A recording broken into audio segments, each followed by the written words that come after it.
이사야서의 내용이 심판에 관한 이야기, 또 심판에서 회복되는 이야기를 계속 들려주고 있죠.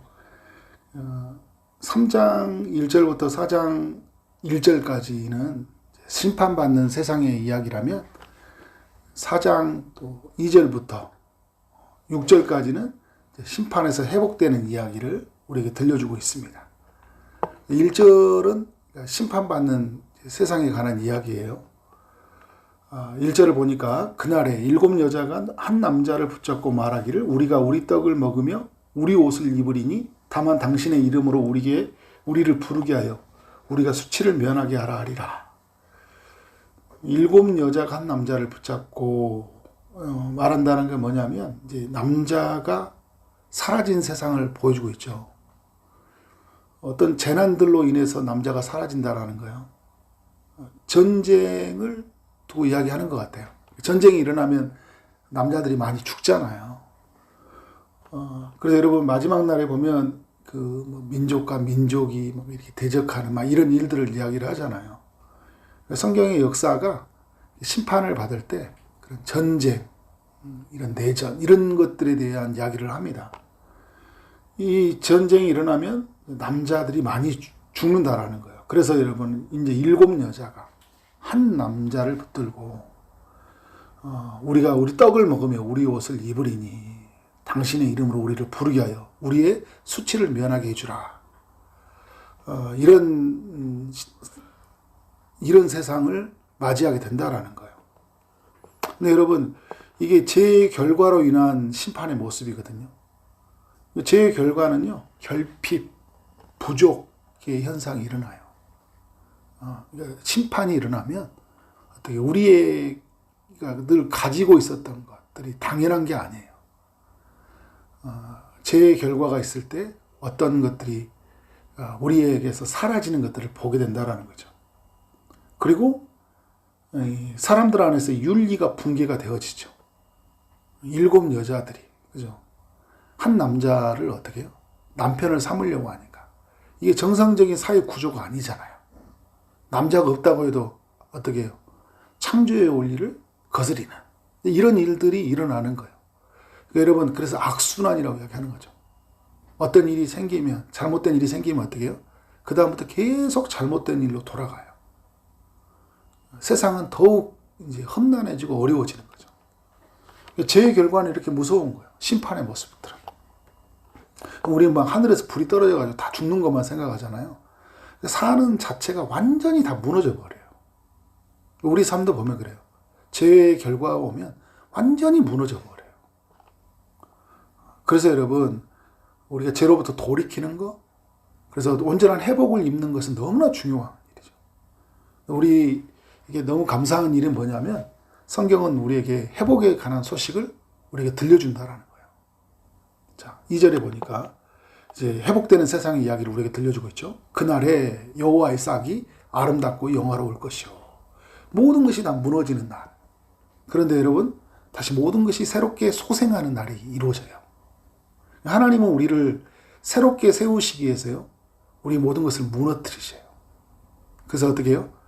싹이 나게 하시는 거예요. 그 모든 것이 무너뜨리는 현장 속에 싹이 나요. 여러분, 노아의 방주에 보면 알잖아요. 심판받는 세상에 하나님이 다시 회복을 하시잖아요. 싹이 나는 세상을 보여주잖아요. 여호와의 싹이, 하나님이 싹을 틔워주시는 그 일이 일어나는데 이것은 너무 아름답고 영화롭다 이야기를 해요. 하나님으로 다시 시작되어지면 여러분, 모든 것은 어떻게 해요? 영화롭고 아름다운 거예요. 그 땅에 솟아는 이스라엘의 피난한 자를 위하여 영화롭게 아름다울 것이요. 그죠? 이제 싹이 나서 이제 어떤 일이 일어나는 거예요? 소상, 이제 열매를 맺어서 다시 먹을 수 있는 기회들. 삶을 다시 어떻게 합니까? 내 삶을 이렇게 영위해 갈 수 있는 이런 일들이 이제 일어나는 거예요. 이제 회복은 여러분, 어느 날 갑자기 하루아침에 다 바뀌어가는 게 아니죠? 싹이 나고, 그죠? 그래서 잎이 나고 열매가 맺혀지고 그 열매가 이제 곡식으로 걷어줄 때까지 하나님의 그 회복의 일하심들이 이루어지는 거죠. 누구에게 이런 일이 일어나냐? 3절에 보니까 시온에 남아있는 자라고 이야기하고 있어요. 여러분, 시온에 남아있는 자. 이게 두 가지 은혜거든요. 하나님이 남겨주신 것이고요. 우리 인간의 편에서 보면요, 남아있는 거예요. 하나님의 회복을 갈망하고, 그러니까 이 세상이 죄로 인해서 무너졌지만 철저한 해결을 이루고, 내가 죄인입니다.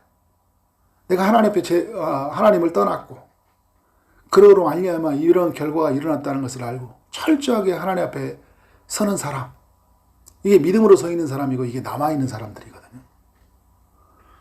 근데 그 남아있는 사람들이 예루살렘에 머물러 있는 자 이야기하잖아요. 다 떠났지만 하나님의 성전에 하나님의 임재를 갈망하는 그곳에 서 있는 자들, 곧 예루살렘 안에 생존하는 자 중에 기록된 모든 사람은 어떻게 해요? 거룩하다 칭함을 얻으리니. 남아있는 사람들에게 어떤 일이 일어난다고요? 거룩함에 칭함을 얻는데요. 하나님의 거룩함. 여러분, 지금으로 말하면 회개하는 자를 말하는 거예요. 회개하는 자. 회개하는 자에게 어떤 일이 일어난다고요? 거룩하다 칭함을 얻으리니. 어떤 여러분 삶의 문제가 일어나면 철저한 해결을 이루는 거예요. 철저한 해결을 이루는 거예요. 그러면 하나님의 거룩을 덧입혀줘요. 하나님의 거룩함. 성전 대신 예수 그리스도 안에서 우리가 그 안에 머물러 있으면, 그를 갈망하면 어떻게 해요? 그 안에서 하나님의 온전한 회복을 경험하게 되는 거죠. 죄로부터 벗어나는 일들, 그죠? 다시 이제 하나님을 찾는 일들이 일어나게 되는 거예요. 4절에 보니까 우리가 무엇으로 이렇게 회복되는지를 이야기해줘요. 주께서 심판하는 영과 소멸하는 영으로 시온의 딸들의 더러움을 씻으셨다 이야기하고 있어요. 예루살렘의 피를 그 중에서 청결하게 하실 때가 됨이라. 무엇으로 말미암아 회복되는입니까? 하나님의 영으로 말미암아 회복되는 거예요. 성령으로 우리가 회복되어진다라는 거죠. 디도서 3장 5절에서도 이런 이야기를 하잖아요. 신약성경. 우리를 구원하시되 우리가 행한 바 우리의 의로운 행위로 말미암지 아니하고 오직 그의 긍휼하심을 따라 중생의 씻음과 성령의 새롭게 하심으로 하셨나니. 성령의 새롭게 하심으로 말미암아 우리가 어떻게 합니까? 깨끗하게 씻음을 받는다라는 거예요. 그러니까 여러분, 하나님의 영이 임해야 된다는 거예요. 영이 임할 때 어떻게 해요? 오늘 말씀에 보니까 심판하는 영과 소멸하는 영이라고 이야기하잖아요. 완전히 우리로 하여금 죄로부터 어떻게 합니까? 완전히 우리가 죄로 멸망당해요. 죄로 인해서 완전히 소멸당하죠. 그죠? 그런데 여러분, 그것은 우리를 어떻게 하기 위해서 이를 소멸하시고 우리를 심판하시는 거예요? 다시 살아나게 하시려고 우리를 무너뜨리신 거예요, 여러분. 여러분, 부활은 어디에서 나타납니까? 십자가에서 죽음으로 나타나는 거예요. 성령이 이 일을 하시는 거죠. 그래서 어떻게 시온의 딸들의 더러움을 씻어주신다 이야기를 하는 거예요. 너무나 여러분 중요한 거예요. 그래서 여러분, 이 성령의 역사는요, 우리에게 그 회복과 구원의 역사를 이루게 되거든요. 그래서 우리가 성령이 임함으로 말미암아 온전히 새롭게 되어지잖아요. 어제도 제가 수요일날 예배 때 나누는데 성령께서 그리스도를 죽은 자 가운데서 살리셨거든요. 그러면서 우리에게 주시는 도전은 뭐냐면 우리의 모든 죽어있는 우리를 성령으로 다시 살려주신다 이야기를 해요. 죄로 멸망받은 우리를 성령이 임하심으로 다시 살려주시는 거예요. 그게 여러분 구원의 첫 사건이죠. 그런데 여러분 지금도 여전히 계속되는 건 뭐냐면 우리의 삶이 막 무너져 있잖아요. 죄로 무너져 있는데 하나님이 어떻게 회복하시냐면 성령의 충만함을 이루게 하심으로요. 우리가 예수님을 갈망하게 하시고 그 예수의 피를 덧입고 새롭게 하심을 우리가 누리게 해요. 그러면서 여러분 어떻게 해요? 우리 안에서 회복이 일어나요. 회복이. 성령이 역사하면. 그래서 우리는 성령의 충만을 늘 갈망해야 돼요. 성령이 충만하면 뭔가에 완전히 샤워를 하고 씻기는 것처럼 뭔가 이렇게 정말 영적인 시원함들이 있어요. 그리고 뭔가로부터 완전히 족쇄에서 풀려나는 자유가 있다고요. 성령의 충만이 너무나 중요한 거죠. 성령은 우리를 그리스도에 향하고 하나님 말씀으로 향하게 하고, 그러니까 십자가 사건으로 향하게 하고, 그래서 우리가 얼마나 죄인인지 알게 하고, 죄인인 우리가 예수 그리스도의 십자가로 말미암아 어떤 은혜를 입었는지 알게 하고, 그래서 모든 족쇄와 그리고 모든 수치와 두려움으로부터 벗어나게 하시는, 죄로부터 벗어나게, 죄의 족쇄로부터 풀어주시니까 그런 결과를 맞이하게 되는 거예요. 그래서 여러분, 이 성령의 역사가 되면 제가 그런 표현을 가끔 하는데 모두 전환이라고 하잖아요. 스마트폰에 보면 모두 전환이죠. 울린 음에서 진동음에 무음으로 바뀌듯이 여러분, 모두 전환이 일어나요. 절망, 모든 것을 다 이루는 심판으로 인한 절망에서 어떤 모드로요? 희망의 모드로, 소망의 모드로 전환이 일어나요. 슬픔의 모드에 잠겨 있는데요, 성령이 임하면 기쁨의 모드로 전환이 돼요. 기쁨으로. 근심, 걱정, 불안, 염려에서 있잖아요.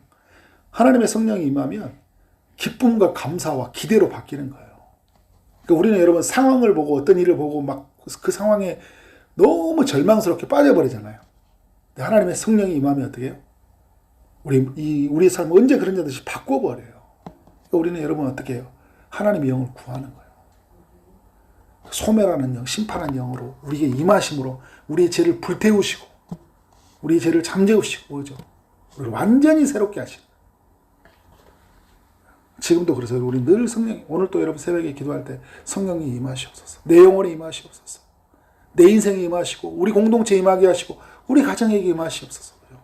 불처럼 임하시고 바람처럼 임하시고 강력한 역사가 우리 내면 깊은 곳에서 임하게 하시고 내 안에서 생수의 강이 흘러넘치게 하여 주시고, 그래서 모든 것이 씻어지고 모든 것이 자유케 되게 해달라고.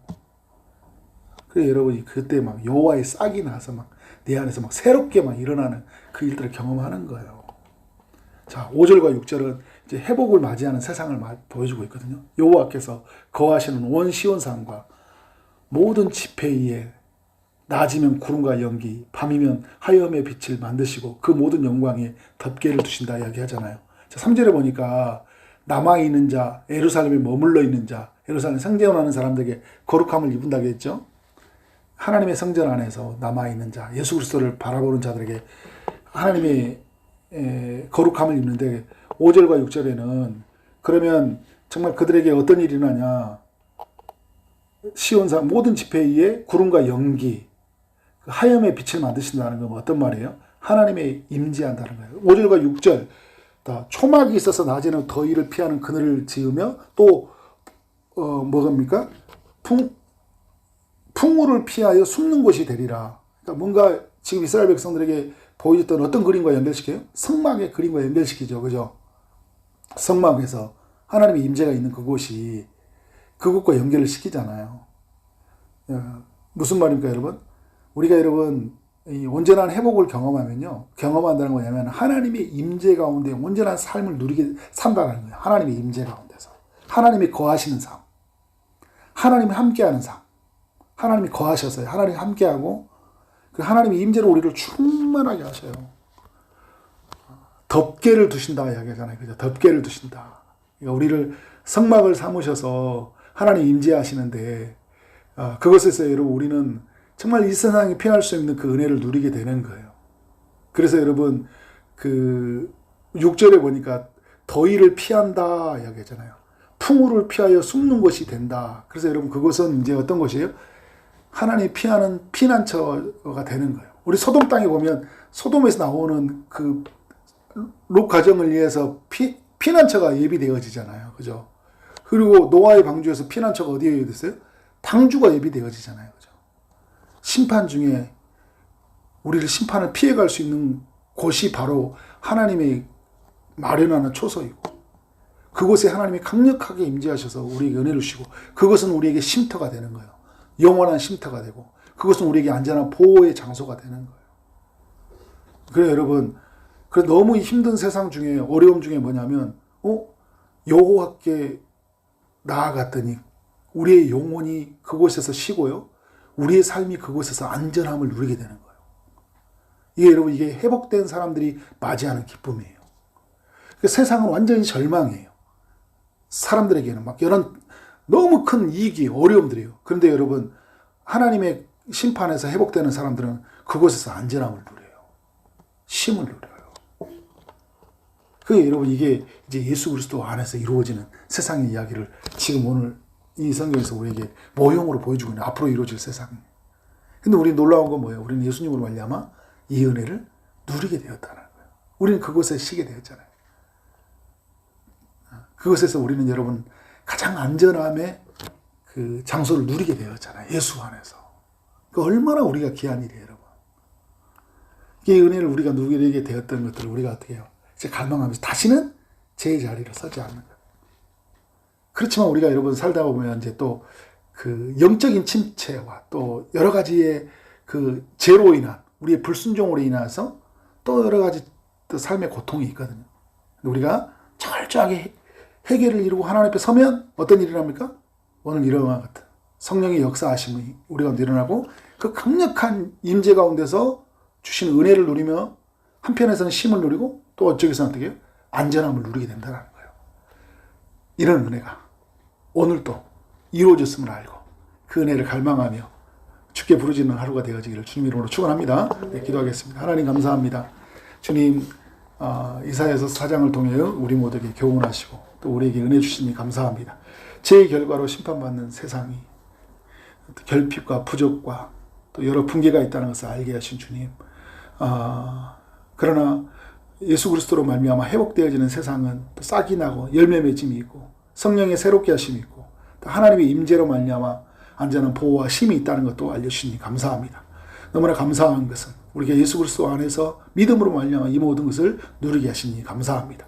그러나 하나님, 오늘 우리 안에서 이 은혜를 누리지 못하고 또 죄에 빠져서 힘든 영혼들이 있다면 주님 저들의 마음을 위로하여 주시고 하나님의 친히 함께 하심으로 이 모든 것에서 회복되는 역사를 경험토록 축복해 주옵소서. 예수 그리스도 이름으로 기도를 쌓옵나이다. 아멘.